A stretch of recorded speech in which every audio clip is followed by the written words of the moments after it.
whatever, and y'all think I'm in the shower, right? This when I'm talking about this like when I first come through. I'm up at Dallas. So you're 17?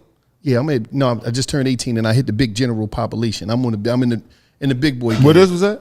Dallas. Dallas, the Pink Dallas Palace. Penitentiary in Pennsylvania. It's one of the biggest. Yeah. No, whatever. Yeah. This jail was known for like the most homosexuals. I'm gonna be straight up.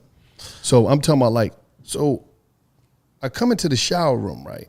First of all, it's already crazy because it's like, I don't know if the NBA locker room, most people just come down there, rip their towel off their ass naked. But this day it was a little different. Don't know how the NBA locker room.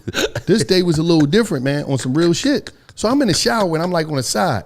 And like you're rotating out the shower. You be standing like in the middle. He might be under the water. I might be lathering up. He'd get out. I go under. So we going back and forth. Boy drops some soap. Wham.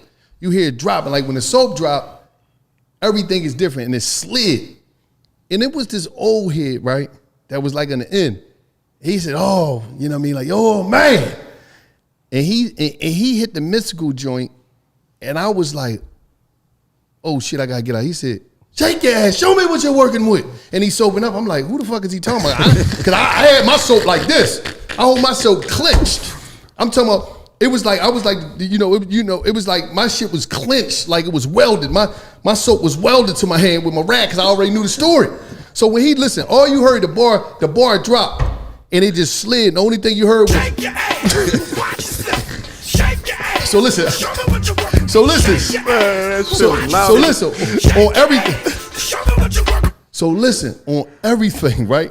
When the old head said that, I was so scared, and I was just like, God, please, could you get me out of here? Listen, I'll be different. Just give me another chance. I'm saying this to myself because I got my shit clean. But the way he was so comfortable in saying it, then the other old heads, they laughing and shit like, yeah. I'm like, I don't even want to see who dropped that soap. I just know I ain't dropped mine. I know, listen, that's when like washing was done. I was set it up. I walked over to go get my towel. I still got some suds on me. One old head said, young, you still got some suds? I'm like, no, I'm cool, old head. Fuck that, I'm getting up out of here. Because I didn't know, it was like, this shit was a scary moment for me. I'm just being real. Because everybody want to be acting like, So this was every day for 20 years? Yeah, he stopped watching that. No, I ain't gonna say I stopped watching. He'll watch on Sundays while everybody watching the games. It came a time where whole prison watching football here and there. While I became seasoned. No, I'm straight up. Wash yourself. My step-pop was in the joint with me, so it was some OGs. So I already knew when the time was time who I'm walking down the shower, like who I'm going to be in the shower with, because I know they old heads and my step-pop homies or whatever, because I was like, and then it became, after a while, what's crazy? You start normalizing all the shit that goes on in prisons. Because in order to get through prison, you got to normalize crazy shit. Because if you don't normalize it and you don't go insane so you can stay sane, when you seeing some crazy shit happen, it'll fuck you up. But once you normalize it, oh yeah, this the norm. So when you was in there, shake niggas dropping soap, you was in there, No. Show me what you want. Hey, you know what I hear too a lot though? Niggas go to jail, it feel like what's normal. Like every time somebody go in there, they like see they peoples. Is that always true? Listen. On everything I love, everybody's like, yo, everything I love. My cousin was in there, my homies like that. Everybody is it like that for everyone? I don't care where you go at. If you go to prison, you're going to see a family member, a home, like you're seeing a family member in there. Your uncle you forgot about. Somebody you went to school with. The old head that used to talk to your aunt. You're going to see somebody, nephew, that's my, it's sad. And for the black community, it's like a family reunion. Yeah, I don't think a lot of people, it's like, because we're so used to go to prison, it's so bad. Yeah. And then on the other side, what's so crazy though, this is so crazy, Kev. On the other side, all the guards is family. Yeah. So everybody that's overseeing us or watching us or, the correction all over us, while we going to prison, they're working in the prison and building the whole structure up. Yeah. Like they're the ones that's, like for instance, like I remember when I was talking to the homies one time and the guard really said it to me, but I was like, damn, dog. We were sitting in the yard. I was like, you know how many cribs we done bought? You know how many, college tuitions we paid for? And I said, no, I'm saying like, you understand that the inner cities is where the crimes take place at the hood. But the prisons is in the middle of America, whereas though we get these people job security so they can send their kids to college, so they can buy the big home. And we ain't never buy our moms and shit no homes. But we bought them, you know what I mean? You got to think about it. You do 20 years in jail, me and the homie sitting on the bench is kicking it. It's like, you look at the yard, it's like 1,000 years of prison time in the yard. Yeah. Thousands. So it's like, you know how much security we put? on what we do, we put security on it so that their babies is going to be watching our babies one day, because it's a cycle that's never stopped, because we ain't got no ending game. But I'm gonna just say this, man. If you ever go to prison, and it depends on what state you in. Don't drop that soap. Because some states, some states they got the solo, what's the names? But if you ever drop the soap, just know it's danger. If you hear that old head say, shake your ass, watch yourself. Yo, you keep scaring me with that one. Show me what you're working with. Shake your ass. I'm just saying, it's real. I'm just saying, listen, it's real. Now we're gonna get to another side of things, Kev. Talk serious. Who put you in the business?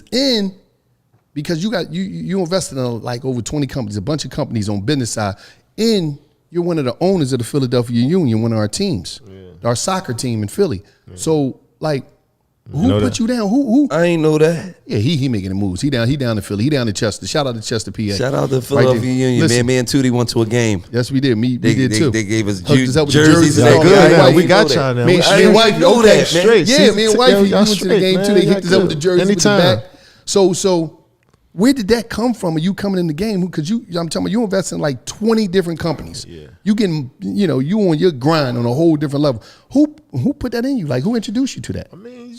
I mean, it's just a natural evolution. I mean, you gotta break it down and realize like you're on a huge platform of the NBA. So many people want to be involved in the NBA in some way. They come to a game, kids are fans of you, or they go to All-Star Weekend. In some way, they want to be involved with the NBA. But at the end of the day, it's just like that business, that community is about networking. It's all about who you know. Yeah. Are you a good person? Are you easy to work with? Are you smart enough to know what's going on? It's like, it's pretty simple when you think about it. So when I got to Golden State, it was just, at our games around the, in the arena, so many people that just want to. Oh yeah, Golden State, Tech City. Yeah, just all the tech companies, everybody there. They just want to. Yeah, they just want to break bread. I mean, they're not necessarily like, yo, let's do a deal right now. It's just like, yo, what you into? Let's just go have dinner. Let's just go hang out. And from what comes from that is what comes from that. I mean, that's just all on who you are as an individual. You know what I'm saying? So it's really about networking and. That's the key to life. Yeah, building your resume up on top of that. So when we invest in 1 or 2 companies that do well, people are like, these kids know what they're doing a little bit. We fresh into it, but like we building something that's pretty solid. But it's all started from just being solid as people. Man, that's what it's about, man. Just investing and turning it up and taking it to another level. Before we get out of here, though, we gotta talk about more than likely y'all gonna meet the Sixers in the conference finals, right? Y'all just gonna walk there, huh? The Sixers gonna walk there to the conference finals. Who gonna beat the Sixers? Who gonna beat Big Motherfucker before the conference finals? I'm just asking. That's what you're saying. Y'all gonna walk there. Who's gonna beat Big Motherfucker? I don't know, because he is balling. He's ball. Okay, and then we got Defensive Player of the Year right now, right? Ben Simmons. Yeah, I got a good team, bro.